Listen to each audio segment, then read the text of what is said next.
In 1983, 38 IRA inmates broke out of the Maze prison, 10 miles from Belfast. It was the most audacious escape since Colditz. This is the story told by 3 of the leaders of the escape, and for the first time, a prison officer.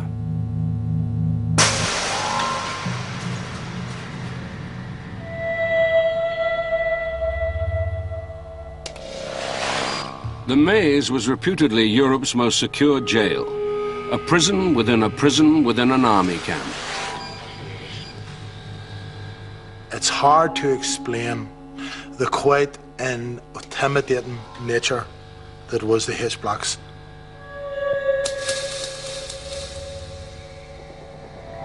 Sentries and sensors and alarms and cameras, and even the fact that the jail is situated more or less inside a British Army military camp.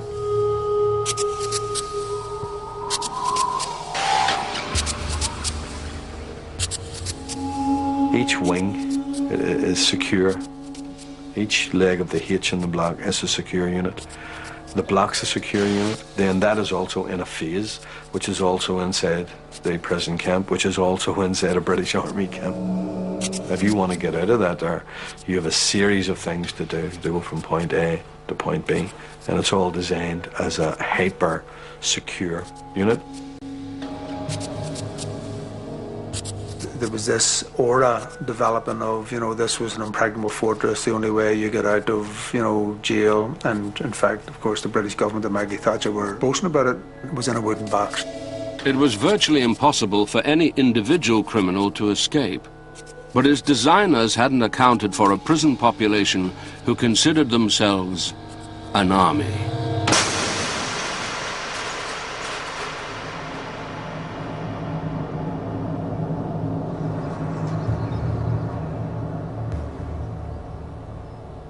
The amount of prisoners who were doing huge sentences was phenomenal. So there were loads of life sentence prisoners, 20 to 30 year sentence prisoners. So in a sense, people had to focus on attempting to get out. One of the duties of political prisoners is the escape. It's like shooting for the stars. It's like something that you've always really wanted, And what I wanted to do was to not be released, but to escape. It's great to be released, but I wanted to break the system. You just can't willy-nilly get up and start cutting holes in fences. Otherwise, the security apparatus is on top of you morning, noon and night. The camp staff decided that something needs to be done to coordinate this. The camp escape officer who was appointed was Larry Marley. Immediately, he set about establishing an escape department. He wanted to create a collective ethos within the jail about an approach to escapes. So they set about organising an escape officer in every block. They set about setting up an intelligence officer who was to bring in intelligence.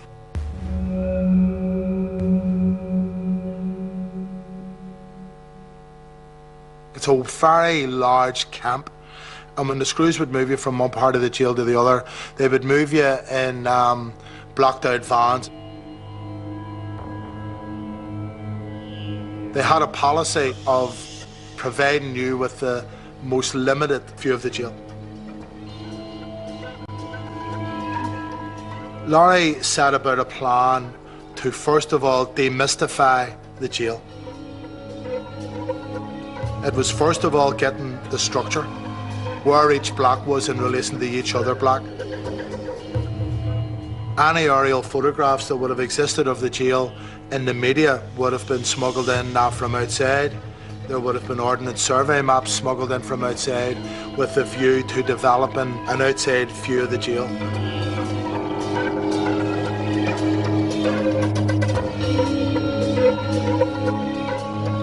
The intelligence gathering process, the most obvious aspect of it was prisoners moving about the jail. We then made ourselves available for work with the view to infiltrating the system. So prisoners were then working in the prison hospital, prison administration areas, the kitchen, going out on visits, coming back from visits. There was prisoners going out on parole, coming back from parole. Larry then had working with him a think tank, a wee core group, who would go through the information coming in from a central perspective. He was also very innovative, and he used to encourage me when I would say about, look, I think we could do this and do that. And he said, listen, you need to think big. Let's think big. Never mind 4 or 5 people. Why not 20, 25, 34? Why not 40? Why not 50? Think big. Always think big.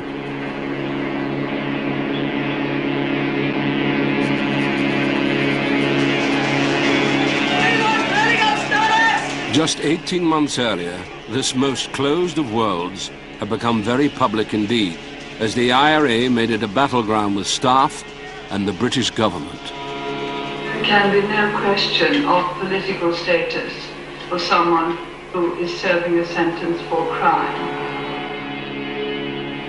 Crime is crime is crime. It is not political, it is crime. During the hunger strike I would say, was probably the most tense time in the prison. I mean, I, for one, didn't think that a prisoner would die on hunger strike. I thought when we were on hunger strike, they'd come to an agreement with the government, but I could not for life of me see the government letting somebody die. And it came as a shock when the first one died, and then that threw a blanket over the Maze prison. The atmosphere in it, you could have cut it with a knife. Screws didn't like us because the IRA on the outside had killed X amount of prison staff, and on a more face-to-face level, we didn't like Screws because by and large we had been the victims of their brutality. There was huge anger, I would argue hatred. Some of the stuff that was done during the protest, I mean, people still talk about with great emotion. The escape plan began with a radical move. The initial focus was not the prison or its structure. The first walls to scale were in the prison officers' minds. Part of the change in tactics was to have a better, if that can be the term, certainly a more working relationship with the prison staff. We sat down and we planned the approach to the Screws with regards to trying to create a friendly environment. Part of that was talking to Screws by their first names, arguing with them over calling us by our second names. I mean, if they said story visit, you say, "Money ahead, John, the name's Bobby, what are you shouting like that for?"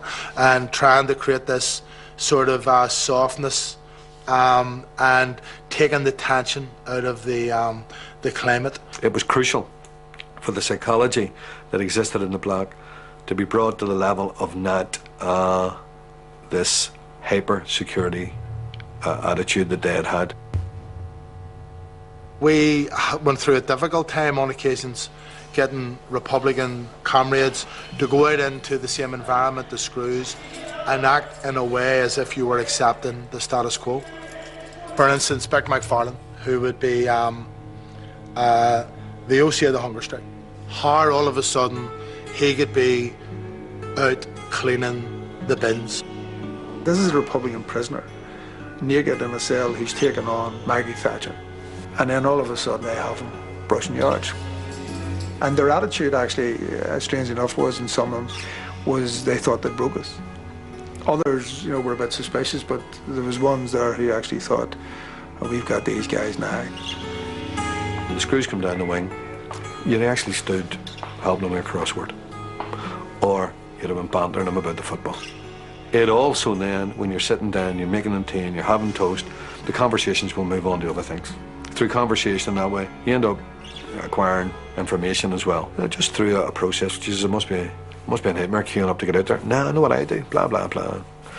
You know, it must take us an eternity getting off duty. There's 200s going out at the one time. No, but sure, we stagger it, and this is what you do. And sure, I can go out, and what I do is slip off early, and that PO lets me away 15 minutes early because, see, at such and such a time, that's when you get the big. So somebody's running after telling you that the worst time in the world to go through that gate there is at 3:45.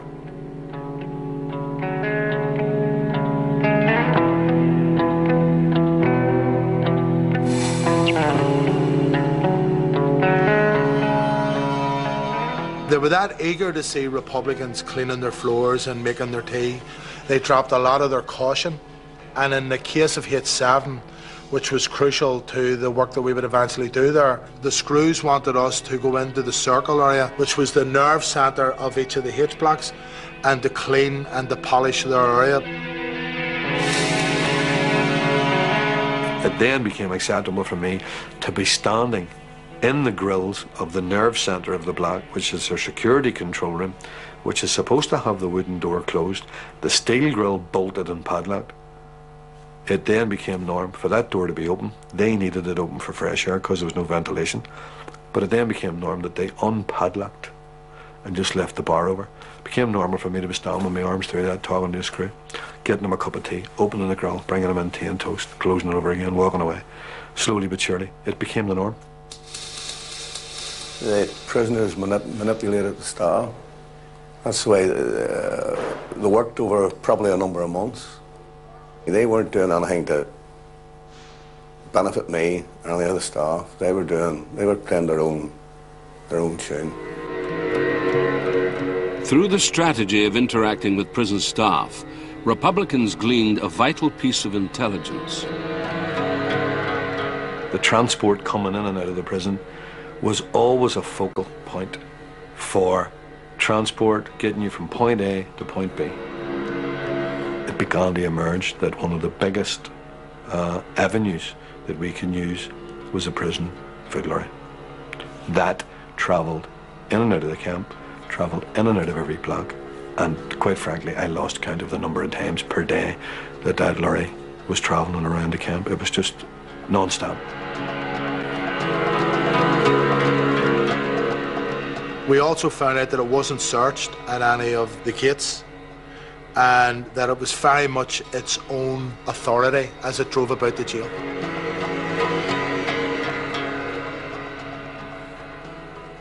They also learned through intelligence gathering that it went outside the camp for screws who were doing what was popularly called homers, and that would be like moving furniture or just using the lorry for whatever reason they wanted to use it on a personal basis. But what it meant for us was that the screws who were dealing with the front gate, or the Brits on the front gate, would be used to seeing it going in and out, and that was a crucial piece of intelligence for us because that assisted our plan. In theory, walls could be climbed over or tunnelled under. But what if the prisoners could simply drive out the front gate? People get lazy, they don't want to do the checks, they get used to the faces, which is why the driver of the lorry became so crucial. We then considered whether or not we had infiltrated the system of the jail enough to actually plan the takeover of a whole H block. A block housed 4 self-contained prisons in the legs of the H, called wings. These were controlled by what was known as the circle within the bar of the H. If you were to take over a block, you had to take it from the circle out, because to take it in the wings, how would you get into the circle if there was any noise and all that? So you had to take it from the nerve centre out.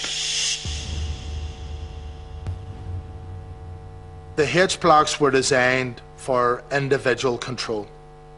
They were not designed to deal with Republican prisoners of war who would organise and control and exploit the conditions that they would find themselves in.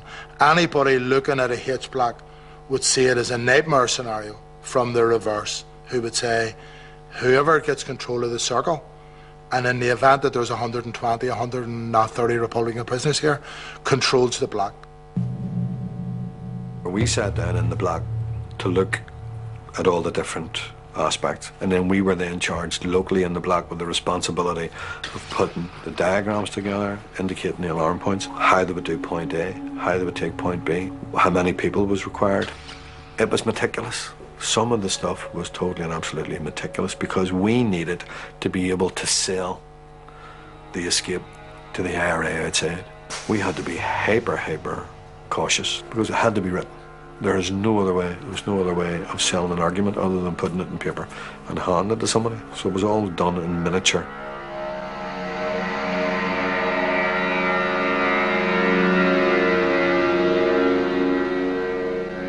It's a major operation that you're talking about doing, and it's no different from an IRA operation outside, that it's a need-to-know basis, and if you don't need to know, you don't know, even if you're going to be playing a part in it at a later stage.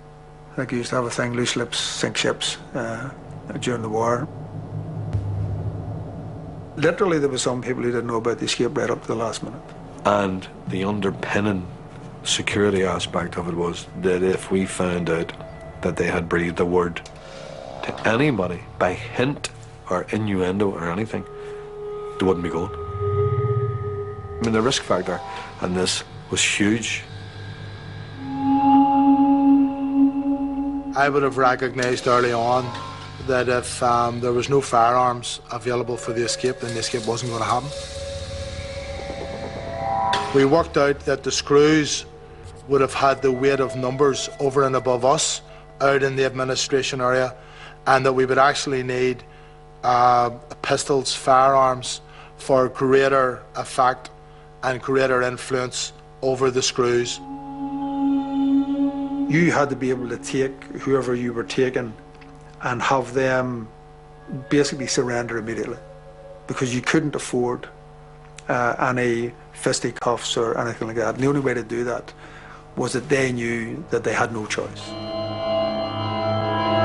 The army leadership on the outside recognised the escape plan as one that could work, and they cleared the operation and agreed to resource it.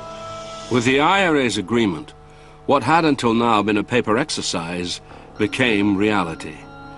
Guns were smuggled inside. 25 years on, the IRA will still not say how. Now, once they agreed, that was sort of game on. That just lifted us from about 20% to about 60 or 70. You know, it just gives you that difference, that whole different attitude to it. And I remember Jerry saying to me that this is good stuff. This is looking really, really good. So we knew we could take over a block. We knew we could secure the block without the alarm going out. We knew that the prison lorry would come at a particular time. We knew we could hijack the lorry. We knew we could hide in the back. We knew that the prison lorry would not be searched going through the jail to the Tally Lodge.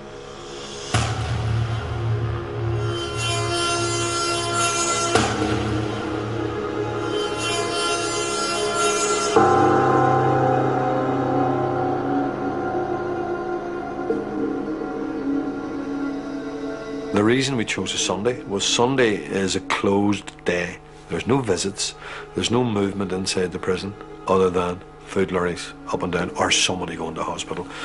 There's no workshops, there's no football, there's nothing. Sunday is just, you observe Sunday like a religious day almost, even inside prison. Therefore, they do not also need the same amount of staff as they would on a normal working day.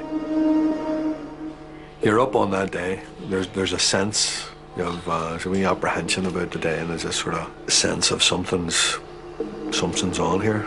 I suppose in a personal sense I was going, you know, this is it. I had a number of attempted escapes, a number of them had failed. I knew that this was both complicated and dangerous. I knew that whatever happened, if I was caught at the far end of it, that it was going to increase the amount of time I was in jail fairly substantially. So it was a big decision. The first job of work to be done that day was to pick McFarlane, who was the orderly. His job was to take the names of all the screws in the block, because we needed 12 uniforms and we needed to identify, knowing the prisoners who they were for, the screws that we would take them from for size and fit and stuff like that there. One of the things that I had to identify was the control room, because it's crucial. And it was always the same 5 or 6 people who alternated that duty in the control centre. And out of the 5 or 6, there's only one of them that we felt would create any difficulty in a bad situation, and he's the one that was on. That day it was John Adams was on the control room, and I was chatting to him, oh, early start today, early away. No, I've took on a full duty today, and I went, Jesus Christ. After months of winning the warders over with fake friendliness and tea and toast, It was time to reveal their true intentions. 38 men, a dozen with key duties, would launch an escape planned with military precision. I went out, down the wing, out into the circle, overalls on, pistol down the belt. Jerry Kelly followed him out a couple of minutes later from another wing. He also had a firearm. Tony McAllister followed him out, and Brendan Meade followed him out. All of those prisoners were armed with a pistol. Those were all prisoners who were orderlies in the general circle area or had reason to go in and out of it, and Screws were used to seeing them there. At the point that Bick decided the operation was ready to commence, he was to shout the word bumper. And then Bobby Story, that was his way of getting out. He was going to bring the bumper out. Bumper is a floor polisher. And then that was us on the move. The bumper command signaled a 90-second countdown. In that time, Bobby Story and his team would have to silently capture 4 prison officers, all gathered in one room. We talked about and practiced bringing a level of aggression to each of the moves in order to deter anybody from resisting us and to offset the likelihood of our having to use the firearms. You use verbal aggression to put it across. You know, you make sure they know this is an IRA operation. You make sure that they know you will act if you have to, but you won't act if you don't have to. And when I closed the door, there was 4 prison officers in the room. We produced our firearms. We had practiced going through the drama of very dramatically producing the guns and pointing them at their heads. And then we had to whisper, which we were concerned might undermine the effectiveness of the threat that we were trying to achieve. But we produced the guns and we said, get down on the ground.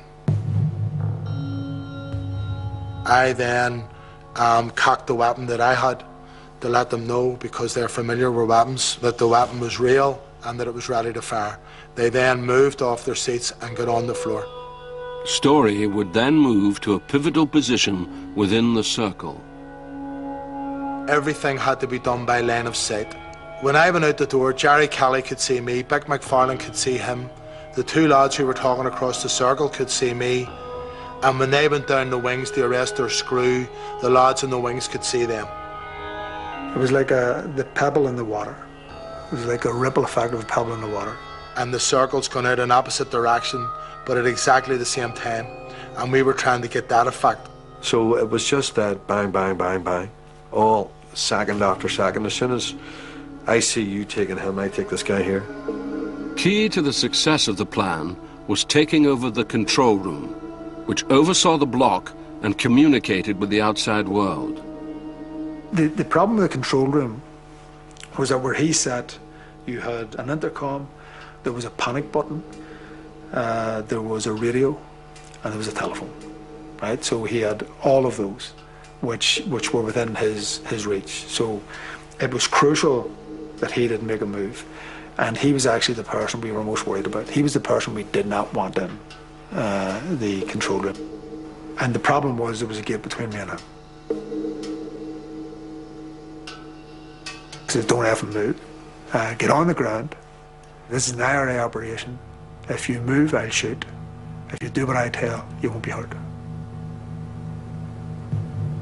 He says, if anybody phones here, you ask them what the problem is, you then take 30 seconds, and whatever the problem is, you go back to them and say, look, that's been sorted. And he says, well, what if they don't believe me? And I says, John, you make them believe you. Your life depends on it. But there was one room in the block that was a blind spot to the men who hoped to escape from the maze that day. We thought we had it settled when somebody came out of the ladies' toilets. As this was happening, John Adams obviously seen his moment, and he reached out and closed the opaque door. As the other prison officer was being overpowered, John Adams tried to raise the alarm. Kelly fired 2 shots, one of which hit Adams above the eye. He was unconscious for, I'd say, about 30 seconds. And he woke up, and I had quite an extraordinary conversation with him around saying something like, "What did you do that for?" And he said, I don't know. I'm sorry, I just don't know why I did it. He says, "Can you get up?" And I said to him, "No, you can't." I says, "Now you're bleeding heavily. I will get you some help, but don't move from where you are." However, there was 2 shots fired, and the worry is that this is heard down at the front gate. I'm thinking about the thing could go entirely out of hand. The gunshots were not heard. The prisoners had secured H7 by the skin of their teeth, but this hitch lost them valuable time that would cost them dearly later. All screws that were arrested were then brought out of their points of wherever they were and brought into a classroom, and all tied, hands tied behind their backs and tied to each other so that they couldn't go anywhere. And pillowcases were put over their heads to stop them identifying anybody. We took the uniforms off the ones that had been identified, and our lads were getting dressed in uniforms.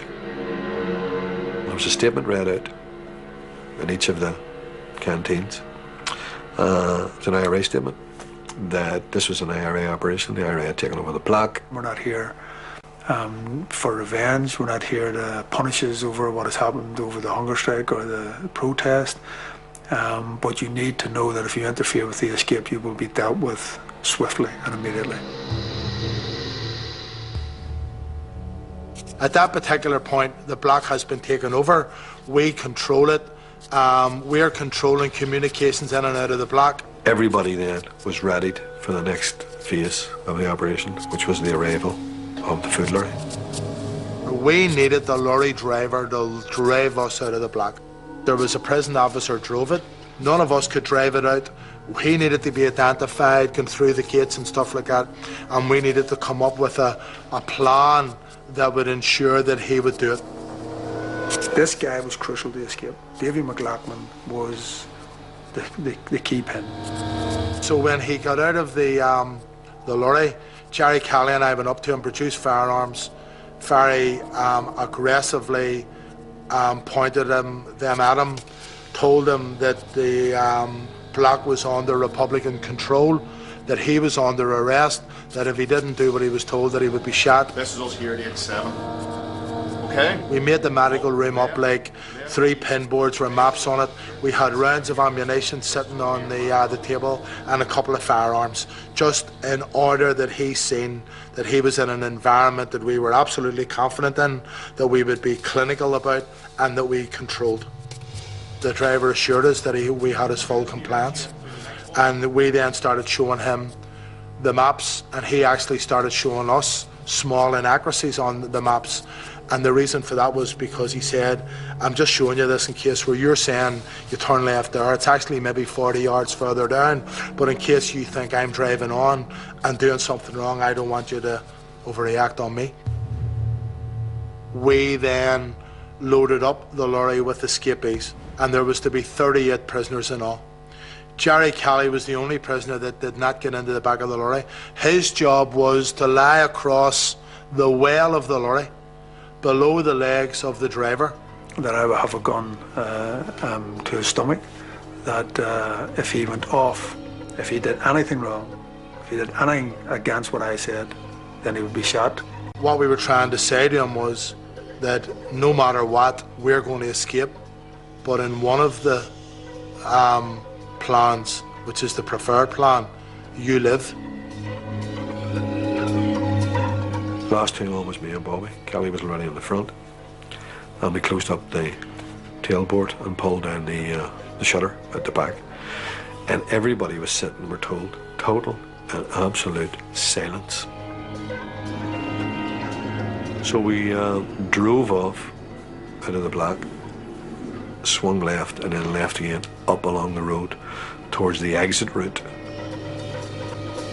There were just 3 gates between them and freedom, but their greatest hurdle lay ahead, taking the tally lodge, the control room for the main gate. I knew the route. even though I was lying down, you could see out, and I knew exactly the route down and right down to the Tally Lodge. I knew the gates we had to go through. You could hear the guy down at the gate shouting up to the driver, "All right, Davy, how's it going?" And he had the gate, the hydraulic opened, and we drove straight through. We went through the second gate, which is the administration gate, and then we drove down to the Tally Lodge area. The Tally Lodge was where the prison officers clocked in and out. The plan was to take it over, restrain the guards, and open the gate. The truck would then take the 38 escapees to Scarva, 20 miles away, where they would be met by the South Armagh IRA and taken across the border. On one side you had the security hut or Tally Lodge. There was a brick post up in the corner sitting above you, and what I wanted to do was to park the lorry so that we could block as much of what was happening on Tally Lodge from the Brit. My job then was just to sit there and watch David McLaughlin, and I was trying to keep him calm, but in certain ways he was trying to keep me calm. So I was engaged in a conversation. I says, "How you doing?" He says, "I'm all right." And he says, I says, "You married?" He says, "I am." And I says, "Any kids?" He says, "I have a couple of kids." I says, "How much do you earn?" He says, "Not fucking enough." So I always thought I was always quite sharp in the circumstances. Right, lads. Right, how things? You're under arrest. Irish Republican Army. Three of you be shot. We went into the out corridor, into the offices, arrested the screws, put them on the ground. You on the ground now. Face down, hands out. Now! At that point, Bick came in and left one of his team at the back door to arrest any screws who would follow in their footsteps. And at that point, we had control of the Tally Lodge. When we got into the back door of the Tally Lodge, there was a boy standing behind the door with a pistol. And he said, "Get in there." And I didn't know what to make of it. And the last thing I thought of was the Provost. Never thought you'd get down there. I seen a prisoner I recognised and said to Keith, "Keep quiet, this is a Provost." And then my heart started, and I thought it was going to bust out of my chest.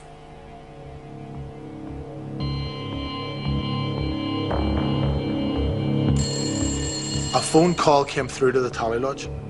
And I went right quiet, silence. Shh, total silence. Nobody say a word. You, get up here now. And we brought the senior officer, we brought him over to the phone. And two of us, one on each side of him, both armed, pistols at his side, told him to answer the phone. And if he said a wrong word, he wouldn't be able to say another word, because the wrong word would be the last word that he said. Hello? And the phone call was from the emergency control room to say that an alarm had been triggered in the Tally Lodge. And we could hear this, you see. And your man said, no. And we were sort of pushing him, like, you know. And he says, what alarm are you talking about?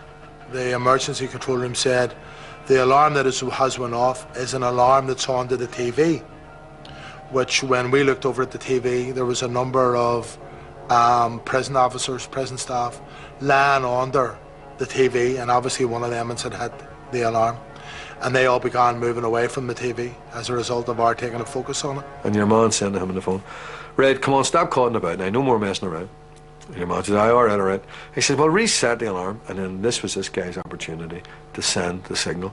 And he asked the guy on the other end of the phone in the emergency control room, he asked,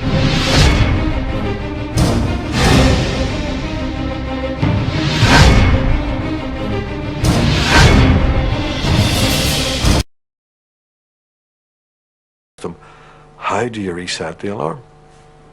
Everybody knows. We know how to reset alarms when we're prisoners, you know. Everybody knows. And see, the minute he said it, the two of us just pushed the pistols into the side of his head. And we were listening very, very intently. And the guy on the other end of the phone says, "Push it back in, you stupid bee," and put the phone down.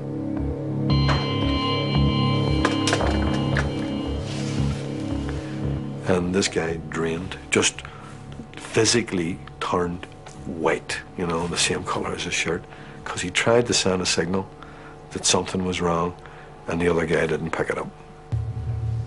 We had actually hit this place probably about 20 minutes later, 15, 20 minutes later than we should have, which coincided with a change of duty on and off at that period. That was causing us problems because screws were coming off duty, screws were coming on duty. It was very quickly that we had in the region of 24 prison staff arrested in the Tally Lodge area under gunpoint, and the numbers were mounting. Our lads were standing in what we would always describe now as like a sea of screws. They were just surrounded by screws in onto their legs everywhere. I could see these boys, and to me, although they were in control of the Tally Lodge, they weren't in overall control of it, of the whole situation. And this boy beside me, and I said to him that I think we could take them. I said, I think we could take these boys here. And I don't know why he overheard what I said or why he just seen me speaking to somebody, but I was told in no uncertain terms to keep my mouth shut. He says to me, are you a hero? You're a fucking dead hero. And he pointed a gun at me. The prisoners had exploited the jail's weakest link, the prison officers. But the staff's anger and humiliation unleashed an unexpected strength. It's unexpected. I will never know what happened. Just all pandemonium broke loose. I don't know who threw the first blow. I don't know what happened. Just everything was pandemonium, scuffling everywhere around me. I ran out and shouted the back, "That's it, go, everybody go." So I went down to open the gate, got the gate the whole way back, ran back in towards Bobby. See, when I did that, they drove 2 cars in and blocked the exit of the lorry. So the lorry wasn't going anywhere. So Bobby then said to me, open it, let the lads out. I remember then, I looked to my right, and there was something out of the back of the food lorry, and I thought, they were never going to stop jumping. There's a fight in this little open area, and there was a Brit in a box, sentry box, on top of the hydraulic gate to the right of it, literally 10 yards away. And he saw the fight. He saw half a dozen of us battering lumps out of each other down at this gate, but everybody's in uniforms. He didn't see any guns, he didn't see any weapons. The escape descended into a fight between prisoners and staff. 5 officers were stabbed.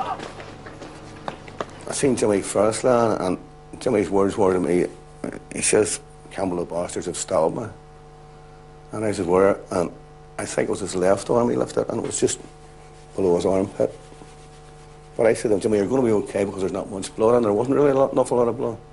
It transpired in later years when there was a court case about the whole escape. The disparate gave evidence, says he thought it was a melee between prison staff who were fighting each other. Come on, keep going. 35 of us at that point ran for the fence, and 3 of us turned to hold the screws back with our pistols, whilst everybody climbed over the fence. Right back, left hand.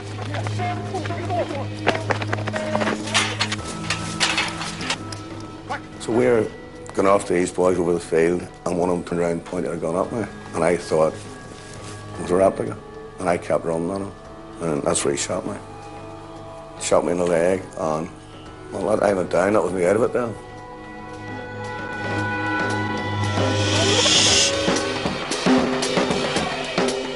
It was every man for himself. McFarlane, Kelly and Story quickly assembled 3 separate teams. We got up into this house and hijacked 2 cars and a van and headed off in different directions. Seamus McElwain was with me, and he says, "Look, there's no point in staying on major roads because there'll be helicopters up, there'll be roadblocks, they'll have different things on major roads." He says, "You need to get off and get rid of this. After us just hijacking it, you need to get rid of this," he says. And he was the only one in that car of 8 people in the car. He was the only one from the countryside. Everybody else was either town or city, and had no sort of field craft as such. But he knew, countryside's different. You need to lose all sense of visibility that anybody has of you, you know, become part of the countryside, so get rid of the machinery. We spotted this house and drove up this roadway. I dropped everybody off, give them, whoever was getting into the house, give one of the lads a pistol. I just get in, take over the house. And the beauty about this house was, you're looking at the doorway on the way in, and to the right was a doorway of like a built-in garage. So to all intents and purposes, from aerial view or peelers driving past, to look in to see the car that belongs to the house, and the murk disappeared from the face of the earth.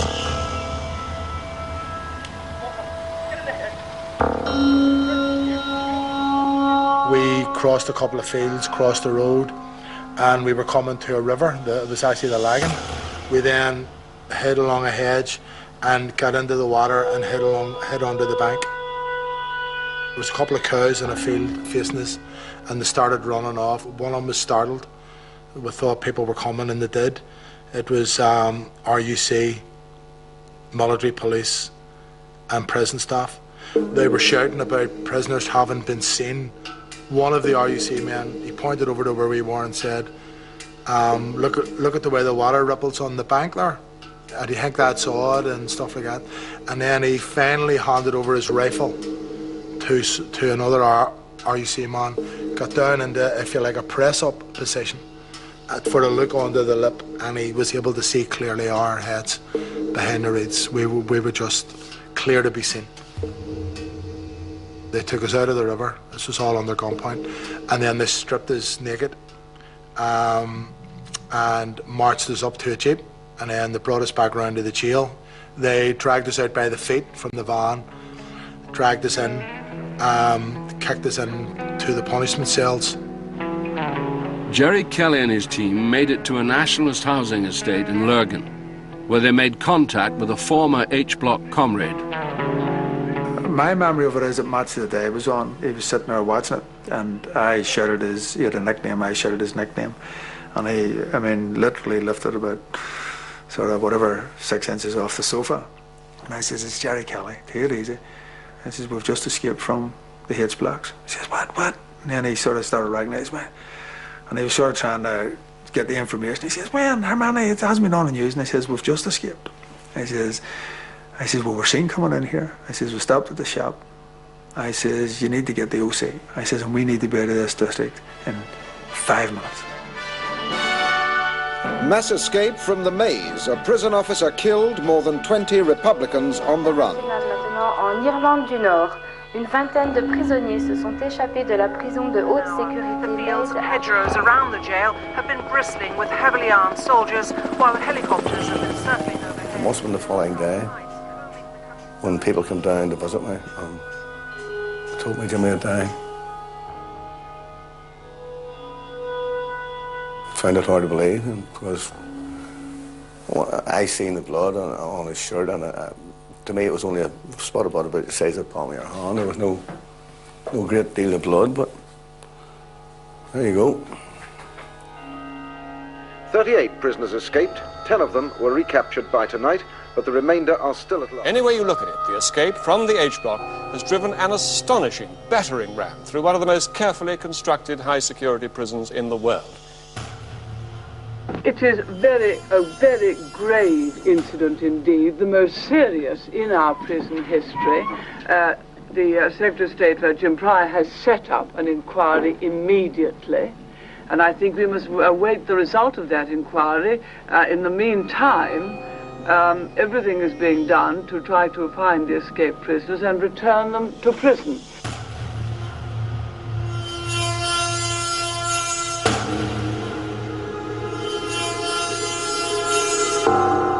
When they threw me into the cell, it was over the next 5 to 10 minutes that the feeling was coming over me. It must have been, I don't know, euphoria, relief, or whatever, that we had actually done it, that we had busted the jail, busted it wide open, so-called famous H-Blocks, most secure prison in Western Europe, blah, blah. A Thatcher's dream, her sort of breaker's yard, that I was full of adrenaline, euphoria, relief, feeling absolutely successful in everything that we had tried to do that day. And I can honestly say that my personal circumstances did not permeate through to me in any way that I can remember. You've taken over a house with a husband and wife and 3 kids, 2 lads at about 11 and 12, and a baby at about 9 months. We just said, look, if we can secure a promise from them not to go to the peelers for 24 hours, we'll take it at that. That'll give us a head start. So I said, how are you going to do that? So I said, well, I'm going to talk to the woman. So I actually said, here, look, I'm left with 2 choices here. One is, we're going to leave here as quickly as possible, as soon as possible, and be out of your lives. And I says, and the only way that I can guarantee that you don't lift that phone is that I take the eldest one of your kids so far down the line with us and release him. And the woman was just horrified by this prospect. And she says, you wouldn't do it, I wouldn't do it. And I says, well, the second choice is that you, as a Christian, will give me your word that you will not contact the authorities. So they gave a promise, and she says, you can tell your boss that just to prove it to him, if he's a man of his word, we're people of our word, and we're prepared to get the good book out and swear on the good book that we'll keep our word. So they got all the family to put their hands on the Bible and swear that they wouldn't divulge anything for the period that they had agreed to. 72 hours. She agreed to 72 hours. Forgive us our trespasses, as we forgive those. The OC who I knew had been in jail with had arrived. He says, I can put you in an old dump, an arms dump. He says, it hasn't been used for years. It's on the floorboards of a house. And we said, well, if it's a dump, it's never been found, and they've been raiding lurking for whatever number of years we were doing it, it sounded the best option.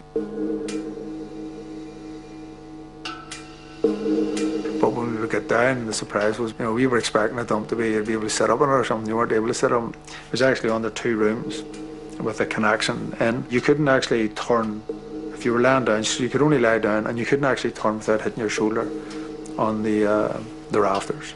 So it was fairly tight. So we said to the couple that were there, we'll just stay there, unless, as the children would say, you had to do number 2s, unless you couldn't afford. But I mean, if you're in it or whatever, we got coffee jars and all sorts of stuff down to say that that's the best way to do it. We spoke in whispers. Anytime we could speak anyway. We got a radio down with an earpiece to try and hear the news, so we were hearing straight away what was happening in this, because it was obviously headline news and all of that. And of course, if you aren't up getting, showered every day and what have you, then after a while, because we were there for 2 weeks, after a while you start to smell, and we might have been used to smell, but we knew clearly that there was body odours and all of that.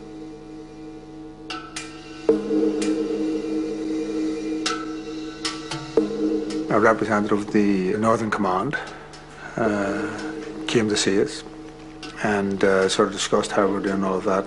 And I was dizzy when I went up. I went up to talk to him, and I was actually dizzy. My balance was gone when I went up. So it was that type of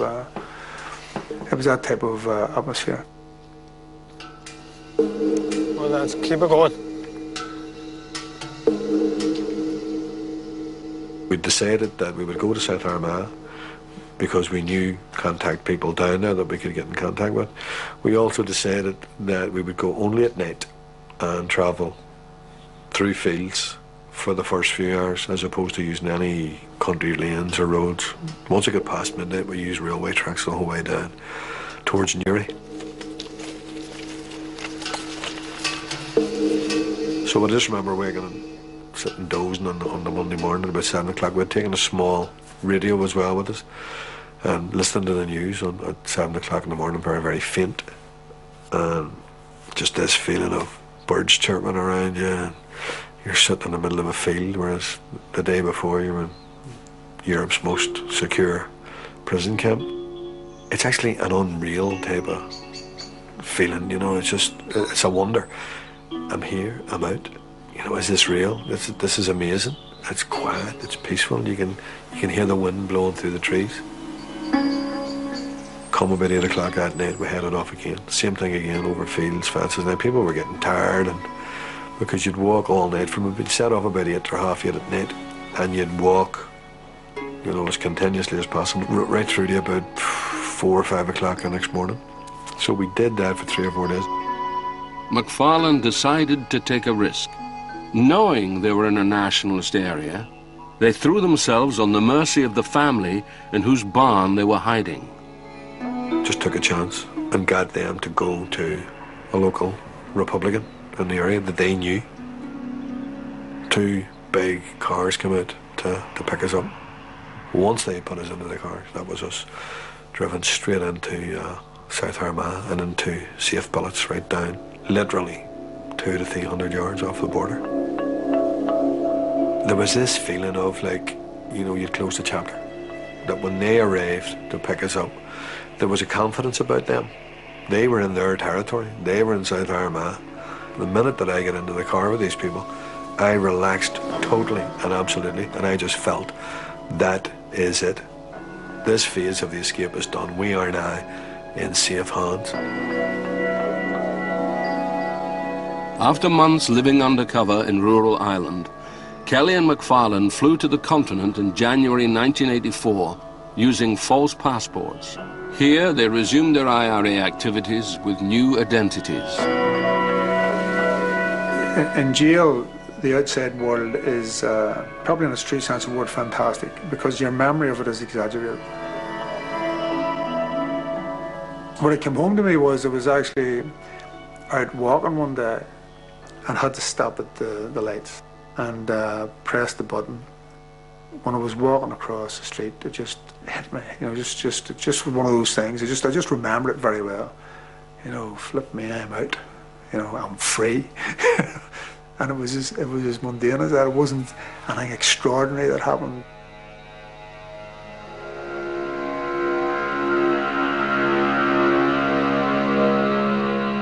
Life over there is different because you do have a false identity. You become somebody else. You're a face that nobody knows. So you are able to go and walk the city streets of Amsterdam or anywhere, any of the major cities in Europe, bar of course England. You're able to go and live anonymously. Being on the run, I mean, it can be a very lonely place. You're in Paris. Paris is whatever, 10 million people in it. You do not have friendships, you know, so you're like in the middle of a sea of people but without relationship. You could have decided that you were going to make a life and decided to pull away from the struggle and decided to go and get a job and do all of that. But that was not my decision. My decision was to remain with the struggle. I had made some decisions which were impacting on very many lives, not just my own. You can have a normal life, with the exception is you're always watching over your shoulder for the wee odd glitch that might happen or something isn't right. And you obviously have a set of procedures, you know, security procedures that you adhere to religiously every day. A car accident was enough to put us back in jail. You have to realise that's the atmosphere you're in. So once they start doing any check, you're gone. Kelly and McFarlane remained Britain's most wanted. The escape had been a propaganda coup for the IRA and a personal affront to Margaret Thatcher. When the Dutch security people came on top of us, it's hard to say as to how they came about it. We called it wrong, basically, because the next morning they were onto the apartment. They had got onto the apartment somewhere. But in the heels of the hunt, it was 5 o'clock in the morning when the windows came in, the stun grenades, the flash grenades, and the armed security people from the Dutch police were just in on top of you, through windows and everything. They came in basically like an SAS squad, and the next thing I know, this guy had a machine pistol in my mouth. And he was shouting at me, and what came through to my consciousness, because I thought it was gone. I actually thought it was a bomb, you see, it was the first thing, and then I realised it was okay, and then these guys were gone. And he was shouting in Dutch, and that's what came through to me. And it was actually, when I heard him shouting in Dutch, it was actually a relief. It's a frightening experience, and the thing I'm thinking of is, you know, if that was the Pillars or the Brits or something coming on top of you, you'd be dead before you know it.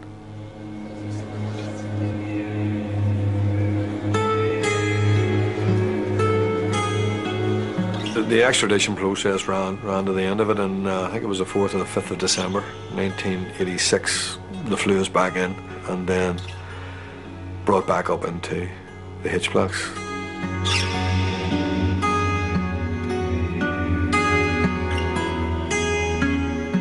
And they brought me into H7, and they brought me onto the same wing that I had escaped from. And they actually had the SO of the block that we arrested on the day of the escape standing in the circle when I walked in. He was the guy who was in charge of the block that day we escaped, to welcome me back in and assign me down to the wing that I was going into. They thought that the thing to do, it was like something out of one of these detective shows, you know, bring them back to where it started so they'll never do it again.